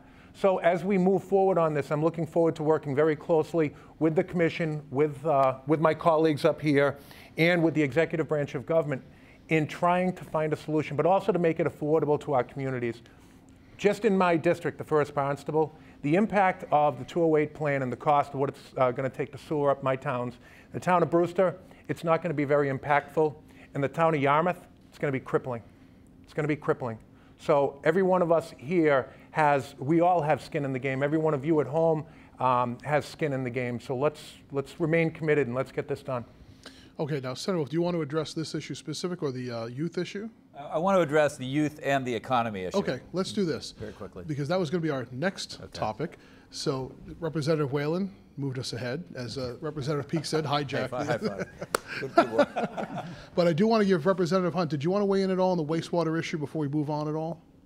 Are we, I had this thought that when Sarah was talking about the rooms occupancy tax and tying that together with the wastewater projects, I thought that's a very nice nexus between those two things, as opposed to a couple of years ago when we thought we would solve the road and bridge problems by raising the tax on a pack of cigarettes by $1. So much better, and kudos for that. All right, so what I want to do is we'll go back to this topic that Representative Whalen has raised, and let me just frame it a little bit for the audience here in studio and for at home. And we're going to combine a couple of our agenda items again, what I call the aging of the Cape, and also basically the fleeing of the youth of Cape Cod. Two statistics that recently came out. The town of Chatham had a community needs assessment that was recently completed that indicated within a few years, maybe 10 years or so, that about at least 20% of the entire town's population will be over the age of 80. And then we also saw numbers recently that the number of 25-year-olds within some of our communities on the Lower Cape has decreased by 25% in the last 10 years. I think Orleans had a number like that. So now that brings us to the topic that Representative Whalen started to address. And my question to the panel here is, with what we're seeing here on the Cape, an aging population, very quickly aging population, and still the youth of the Cape continuing to leave, does it matter that that's happening? And if it does, what do we do to fix it? So Representative Whalen started us with that. State Senator Wolf, Senator Wolf, we'll go to you. You wanted to jump in on that. So. Yeah, in my waning months, I mean, I served for 20 years on the Cape Cod Chamber Board. I served on the Tech Council Board when we called ourselves the Silicon Sandbar. And I've come to a startling conclusion, which is we keep trying to recreate the Cape around higher paying jobs. And the conclusion I've come to is, and this is talking to other representatives and senators statewide, they would kill to have what we have here. We have in our community one of the nicest national parks in the world. We have one of the most beautiful environments in the world. We have a place that people want to come to visit and people want to come to retire. And the conclusion I've come to is, rather than trying to recreate an economy which brings jobs into a more expensive area to do business that are higher paying jobs, we need to really focus on making the jobs that are here livable wage jobs for here. And there's two ways to look at doing that. One is to look at raising the wages of existing jobs, primarily in the hospitality and retail and tourism industry. And the other is to make living here more affordable. And primarily that means really looking at housing. And how do we make housing here more affordable to firefighters and police officers and teachers and hospitality workers? There are ways to do that. I think the youth issue is the canary in the coal mine. I think we're focused way too much on it being an issue about youth. It's really an issue about affordability. And it's affordability for anybody and everybody who wants to have a middle-class life and job and live on Cape Cod. So again, how do we bring the wages up of the jobs that exist in this economy? And how do we bring the cost of living on Cape Cod down so it's affordable for those people that we depend on to live here? Representative Mantle, this issue of this age disparity, does it matter? I definitely think it does matter. We've had, just this morning I went to an event and some folks from the Cape Cod Commission were presenting information on the demographics of the Cape as it is right now and where we've been. And since 1930, every single decade, we've been getting older on Cape Cod. The average age in Barnstable County is, I believe, 52.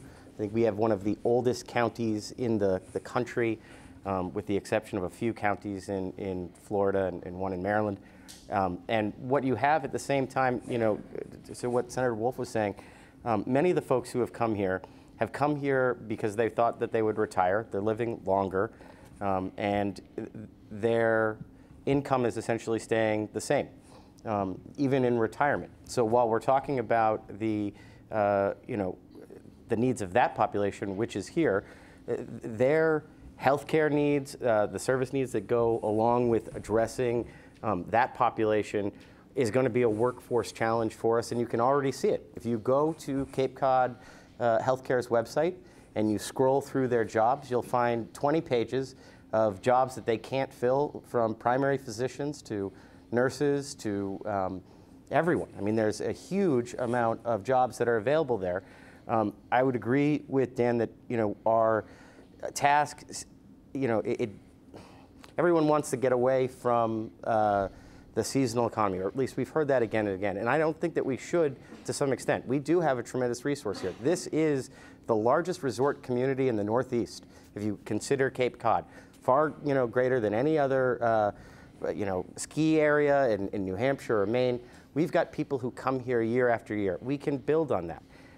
We have a creative culture on Cape Cod. We have people who are entrepreneurial. They're small business owners, but we've got artists and poets and painters and musicians and people who, flock here. At the same time, we've got one of the world's finest research, conglomerations down in Falmouth in terms of marine sciences, and we can capitalize on that industry as well. So there are certain aspects that we will never get away from. We're always going to be a tourism area. But there are other parts of our economy where we could be focusing more on, and one of these, it's an issue that's come up again and again, is affordable housing. And it's not just for the youth, it's for seniors as well, it's for everybody. There are a tremendous number of people here on Cape who have secondary homes. And up in Wellfleet, in Truro, 71% of the homes are secondary homes. Those are people who have their primary residence somewhere else, and they come here for a few months. Going back and sort of melding this with what Sarah was saying just a moment ago, the room occupancy tax, this loophole that has burdened hotels and motels, and we collect this revenue from visitors. Well, the market has changed. Nowadays, people go online and they go to Airbnb and they find a house that's near the water and they pay $2,000 for the week, and none of that money goes back to the state. But that's happening more and more. And so what we have are fewer people who are going into our motels and our hotels, and you're seeing fewer folks filling up the rooms along Route 28. So we have a challenge here to capture that, because that's the best kind of revenue we can get. It's revenue from people who don't live here. It's the people who, or at least only have a summer home here for a little bit and then they rent it out. So, our workforce has been going away. The young people have been basically leaving since the mid-1980s. But, we have a tremendous number of assets on Cape, and I don't want to, sound pessimistic about this, because this is a fantastic place to live. It's a great place to raise kids. It is, it's near the water, and yes, we've got the same problems as everybody else. We have opiates, and we have crime, but they have that everywhere else. And the thing that the other places don't, that we do, is this anchoring economy, this regional economy. So building upon that, focusing on the higher end when we can, and one sort of tying it back into what Tim was saying, education. It has to be more affordable. We all know that people leave to go off Cape to get their education, and then that's when they don't come back. When we wish that they're settling down, putting their roots, getting a family and getting married, and they're living somewhere else because it's more affordable to live there. We need to bring those people back so that they put their roots down here. And one of the ways that we can do that is by expanding the educational opportunities, not just through Bridgewater State or through Dartmouth, but having a real college that is a magnet, something that brings people to the Cape. And if we did that in the right place, Barnstable, I think that we could have a huge boom and more money in our economy. People who tend to be, go to a school they have more discretionary income. But aside from that, actually building a university, I think one of the things that we should be focusing on is transforming our education so that online learning becomes more feasible and accessible to everyone. Because as we have a workforce, and people are doing their day-to-day jobs, online learning is one way in which they can improve their skill sets and their education without having to, go off Cape. So. Okay, what I'd like to do just briefly, because we're butting up quickly to the time we had allotted, we're going to keep going, if that's okay, for another few moments. Everyone has a few more moments to stay with us here on the stage. That's good. And in the control room, I think we're still good. I know. You notice I didn't give you a chance. That's what a good reporter does. I don't let you. The invisible bolts. We couldn't get up if we wanted to. We're going to keep going if that's okay with everyone in control. I think they're good with that. We do want to let the audience have some interaction here. So if we would, on this issue, if we could have some brevity, perhaps, if we'd like to continue on this issue, and then we'll go to some audience issues. On that issue of the aging issue on the Cape, Representative Peake? Yeah, the aging and the the out-migration of our young people. I don't think we should focus on this too narrowly. I mean, the out-migration of young people who grew up here, that's an important thing to understand. Why are they leaving?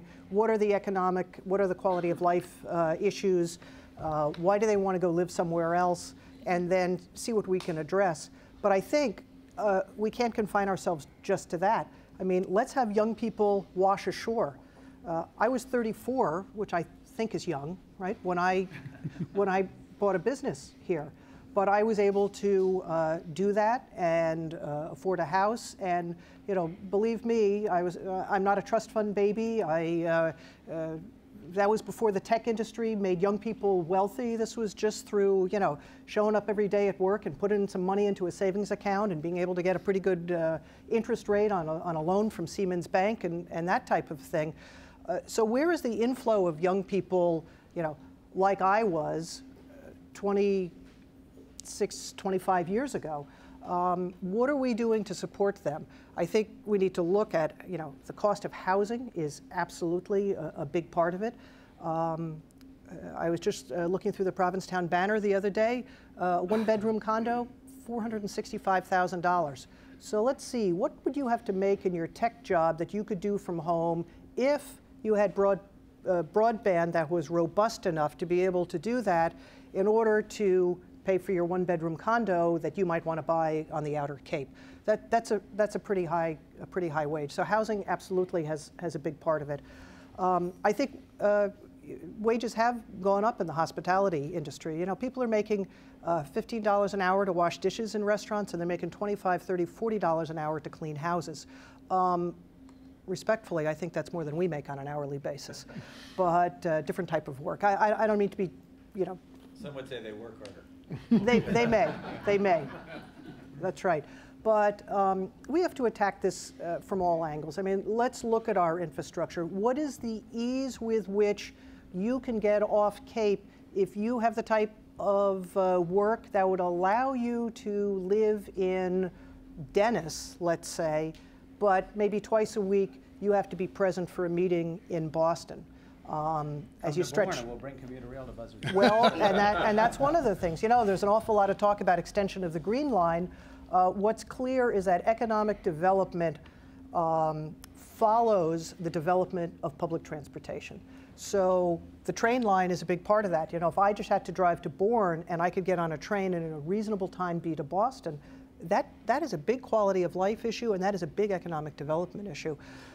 We haven't talked about the bridges yet, but that is also something. It's so often the discussion about a third bridge or improvement of the bridge is looked at within the confines of, oh, we're going to bring more tourists here. Well, we may or may not bring more tourists here, but we may allow people to be able to earn a living here on the Cape and get on and off Cape more easily. We may allow those tourists to come on and off the Cape, or those of us that commute over those bridges, without it being a white knuckle experience, because the road really isn't wide enough for today's vehicles and large trucks that are passing over it. Our transportation network is inadequate, so if you are thinking about opening up any sort of manufacturing facility here, forget it. You can't get your goods off Cape in any kind of timely manner or in a reliable and timely manner. So there's lots of areas that we have to attack this issue. I think all of us have been doing that and are willing to continue to do it. We're working closely with the Cape Cod Chamber. Again, like the opiate thing, there is no silver bullet, but let's make sure that we're not selling ourselves short. We want to have people who choose to stay here be able to have a good quality of life, but with all of our natural beauty and all that the Cape has to offer, to Dan's point, we should be a magnet for people who want to raise their families here and have their careers here and move on to the Cape as well. Quickly, if we want to, on this issue, Representative Hunt? Hunt? Raise one counterpoint to what Dan said earlier, and his statement maybe sells the Cape a little bit short on what kinds of businesses would be interested in coming here. And I know you have a much broader scope on all of these things and have been dealing with this for a long time. We just, in the last half dozen years or so, completed out a broadband project that you know, essentially can carry all the traffic on the world's internet based on the capacity that we have. Yet I don't think that we have been able to tap into the businesses that might use that resource. So when you're talking about a manufacturing company, you would never put a manufacturing company, I know there are a few, but you just wouldn't choose this. It's too far to get to the roads. Right. But if you're doing intellectual property of some sort, that type of thing, or even back office functions for big industries, why wouldn't your people love to live here on Cape Cod and take advantage of what we have, you know, when the weekend comes and all those wonderful things? And as long as we can open that tap and we have good clean water and we take care of our surroundings, And as people are more and more able to telecommute or businesses locate in places as long as they have that big pipeline to the internet, then I think we actually can have more of that and not just have to settle on the tourist industry as being the thing that we're just going to have to embrace. Rep. Vieira, do you want to quickly just on that? Real quick, I think, Dan, it's got to be both what you said about the cost of living and dealing with the issues of being able to stay here and being able to provide services. But I do think the attracting, as Randy was just saying, of new industry is possible, not only because of the broadband backbone that's there, which has not been developed through this last mile. I mean, our industrial parks, the areas, our technology parks on the Cape where we say this is where we want these industries to go through our zoning, aren't connected. It's like building the Quabbin Reservoir and an aqueduct to Boston, and nobody has plumbing in Boston. The water's right there and nobody can drink it. And so we have got to solve the question of the last mile. We've got to bring it into the areas that we've identified for development. And the last part, a lot of my time, I'm a member of the Massachusetts Military Asset and Security Strategy Task Force. And a lot of the work that we're doing now with the task force is around economic development of our military installations in the Commonwealth. And Joint Base Cape Cod, just a little over a year ago, became the unmanned aerial system test site in cooperation with the state of New York. It's one of a handful of test sites around the country. And many of you have heard of Hydroid. You know, Hydroid is a manufacturer, high-paying jobs, the international leader in unmanned submersible vehicles. From the investment in the Woods Hole Oceanographic Institution by the federal government, the Alvin Project, Dr. Ballard went out, found the Titanic, the Jason Project, all that. Now we have this light manufacturing, expanded the footprint up in Bourne with good paying jobs. And I went through there, for those of you that watch my show On the Air with Dave Vieira, for Manufacturing Month, we did a tour of the facility. And as we're walking around there, I had a lot of folks that I went to high school with saying, "Hey Dave, how you doing?" I'm like, "Oh, I didn't know you worked here." "Yeah, I left, I was up in Boston, and then they had a position that was available at Hydroid, and I came back to work here." And so one of my visions around the work that we're doing on the Asset Task Force and at Joint Base Cape Cod is to take the unmanned aerial system test site and to spin off the industry and the development, the clean industry in the Upper Cape, where we can bring those jobs and we can do what Hydroid did to Woods Hole out of the UAV test site. Matt, a bit of a counterpoint. Sure, go ahead, Dan, quickly, please. Great, we can have a little point counterpoint here. As somebody who started a company on the Cape with like 5 people and now has 1,200 employees, and it's an airline, and an airline actually is a technology company that happens to fly airplanes in this day and age, it really is. I can speak to the fact that yes, technology is really important. I was also on the Economic Development Council when we granted the first $75,000 to Open Cape to actually build the network. And so, leveraging over $40 million from the state and from the federal government to do that. I will say that there is a component of if you build it, they will come. There was a leap of faith that if we built that wire, it would actually incentivize and create that economy around it. To some degree, that's true. But I will tell you, if you talk to companies who are looking at coming here, if you look at companies like mine who are looking to expand more, on the top of the list is housing cost, education for the children of the families that might be here, access to and from the Cape. That is, how easily is it, broadband and access to high speed is not really on that list yet because our company has never been held back. And again, we use a ton of broadband. We gobble it up at our airline. So I would just say that we need to continue to invest in that, but it's a panoply. There is no one silver bullet.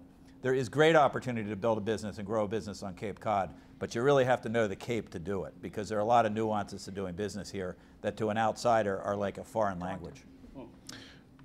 30 seconds. Yeah, no problem. You started us off on this one. So. No, I understand. It is all my fault. It's now down to 15. It's not very good. Let's understand that not every college graduate, not every 22-year-old, and again, I'm going to use the case of my own 2 daughters, not every 22-year-old wants to work in hospitality. Not every 22-year-old wants to work in, what do our kids with 4-year degrees, what are they looking at? Probably some of the major areas are education, public safety, healthcare.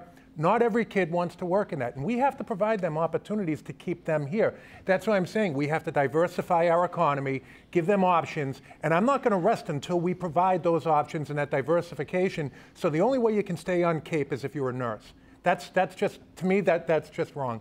Right now, one of the greatest things that any community can have is intergenerational enrichment. The young people bring so much enrichment to the lives of our seniors. The seniors bring so much enrichment to the lives of our children. I grew up down the street from my grandparents. The enrichment that I got in my life from living down the street from my grandparents, I can't even put into words. My grandchildren are going to live nowhere near me, and I'm not going to be able to enjoy them, and they're going to be robbed of the enrichment that I would hope that they would find that I could bring into their lives because of where we are as an economy. And as I said, it's not just me. There are a lot of people listening. There are a lot of people in this room. There are a lot of people watching this right now. I'm not going to stop fighting until we provide that opportunity and expand and diversify our economy down here so we can keep young people on Cape Cod. So we have a couple moments left. We did want to let some audience interaction occur here today. I will caution you, as I said, we're in election season. I am the gatekeeper here. We do not want election questions. We do not want ganging up on any of our reps. If there's anyone who'd like to come up with an informational question, something you're wondering about what's happening in your district or in the legislature, we'd like to take any of those questions if you'd like to. And I can't see that well out in the audience. Bev, could you help us out with the lights? And then if you could, come on over here, please, and we'll bring you over to a microphone.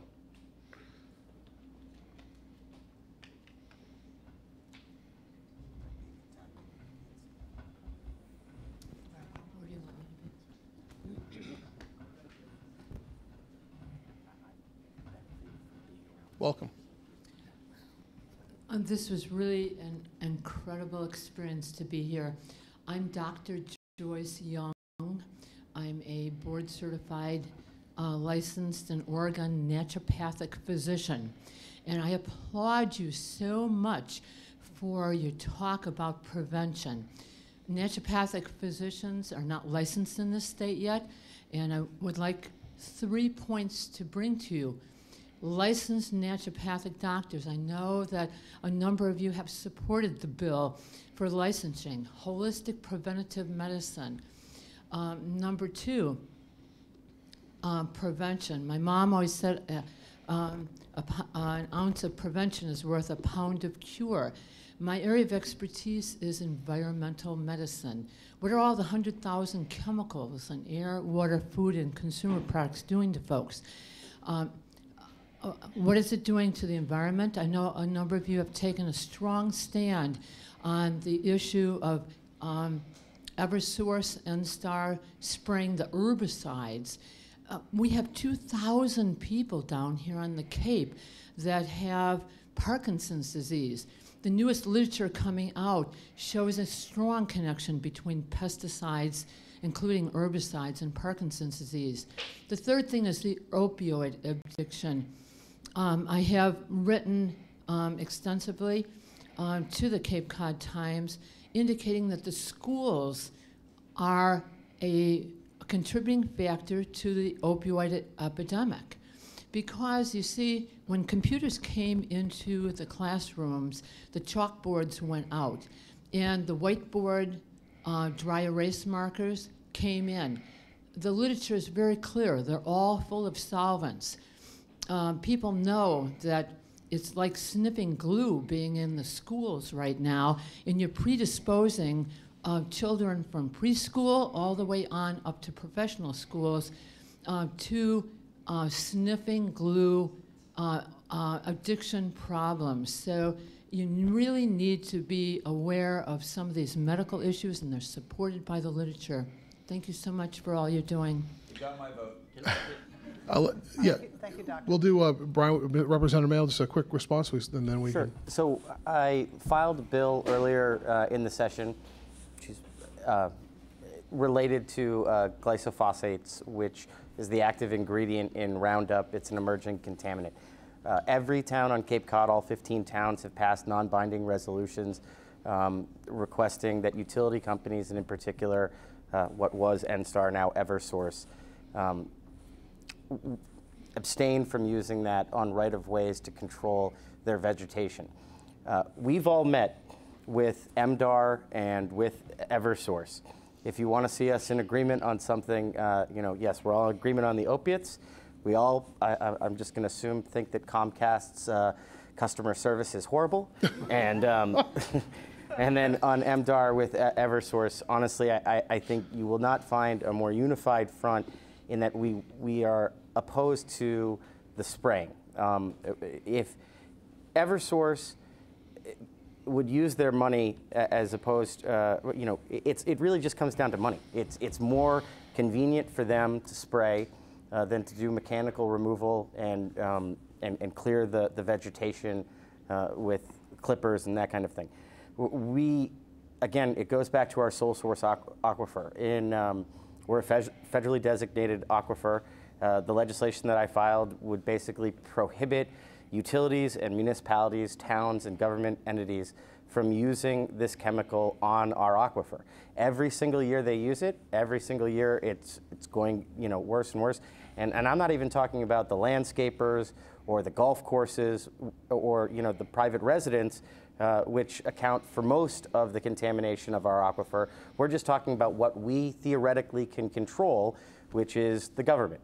And I think that we need to take a stand on that and lead as government entities, as our towns have already expressed the will, because if we don't, then that is just going to be a problem that's going to cause, we already have higher rates of cancer here than anywhere else in the country, breast cancer in particular.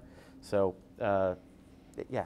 Can I just correct one thing? Go ahead. The town of Mashpee actually stepped forward, and Sarah, your work on this has been great too, and volunteered to pay out of their pocket the difference between mechanical and chemical treatment.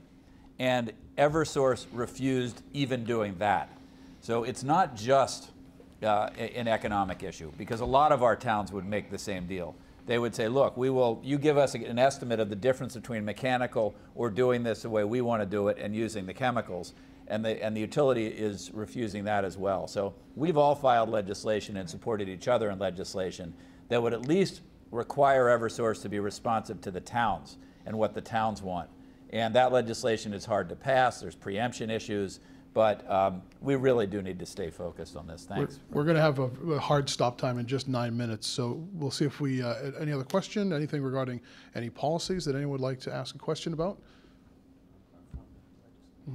Ruth Provost? Yeah, I think everybody here and who's listening should be so proud of the people on this dais, because the reality is we could give a lesson to what happens in Washington. The Cape delegation, Rep. Tom Kerr was just here when we were both in the House. We worked together cooperatively. You are still working together cooperatively. There has been no bombs thrown at each other. All I've heard is people saying to each other, I affirm what my colleague is saying. So I am proud of all of you, and I'm proud to be a Cape Codder right now. All right, Ruthie, thank you.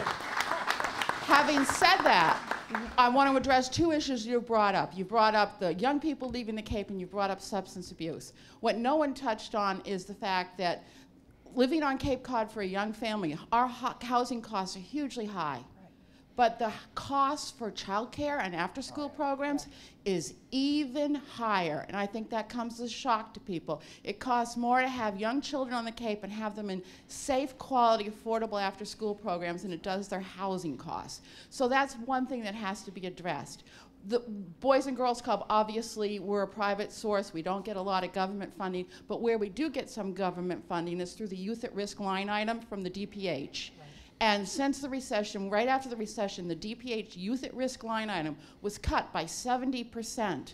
It has crept back at $100,000 a year ever since the recession, but it is not even close to being what it was prior to the recession.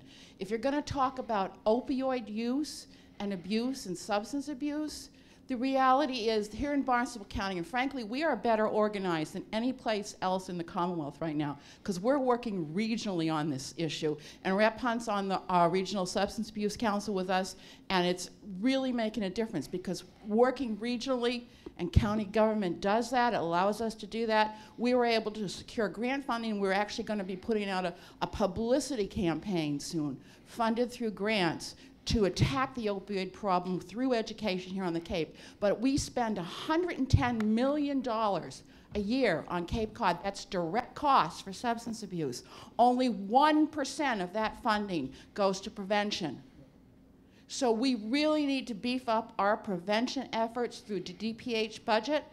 Right now, the YMCAs and the Boys and Girls Club, David Vieira talked about how do you prove if something's working. You know what's not working, but how do you prove it? We are working with DPH right now and piloting substance abuse programs around the Commonwealth evidence-based and research-based to see if they actually have an effect. It's a 13-week program.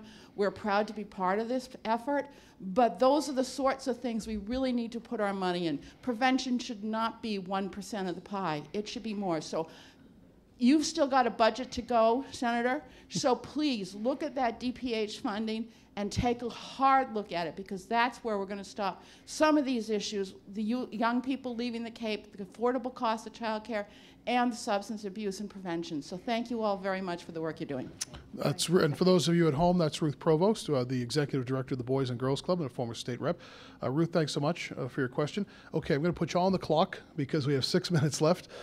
Representative Whalen asked first, and then we'll go to Representative Vieira. You're on the clock, 30 seconds, Representative Whalen. Ruth, all I can do is applaud every word that you offered. Thank you very much for the work that you do at the Boys and Girls Club. And equally, I mean, we have other wonderful groups. Just inside my district, we have the YMCA that's doing great work to provide after-school care. And then we have local regional programs like in the district that Rep. Peake and I share, we have the Nauset Youth Alliance that works to help provide after-school care, and they subsidize it for families that can't afford it, and that's essential. But again, I also want to echo your sentiment, prevention, prevention, prevention. 1% of the budget being spent, that's unexcusable. I'm proud that I was able to sponsor $30,000 to go to a couple of our regional school districts to help fund prevention programs. And I view this as seed money and something we can build on and grow on, because to me, that's probably the most effective money that we can spend right there is in the area of prevention. Representative Vieira, you're on the clock too. So Ruth, thanks for everything down there. Over almost 1,000 kids there when we go in and do the art shows and do the visits. Safe places for young people to be on non-school hours is so important throughout the Cape and the region.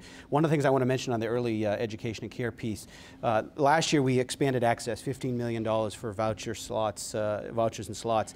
This year we've asked to put a freeze on expanded access and focus on quality. And we were able to get an additional $5 million on the floor debate into that line item so that we can increase the rate reserve funds so that we can get a little closer to a livable wage for those that are providing that child care, because it's not just having the child care and affordable for those that are paying for it, but it's also making sure that it's quality care. And with a third turnover a year in that profession, we've got to be able to retain those workers and the knowledge and the relationships that they build with the children. And so I'm going to ask my Senate colleagues if you can meet us at 15, match us, and maybe do even better. We'd be much appreciative of that in the early education and care arena. Would anyone else like to weigh in on what's going to be our final topic?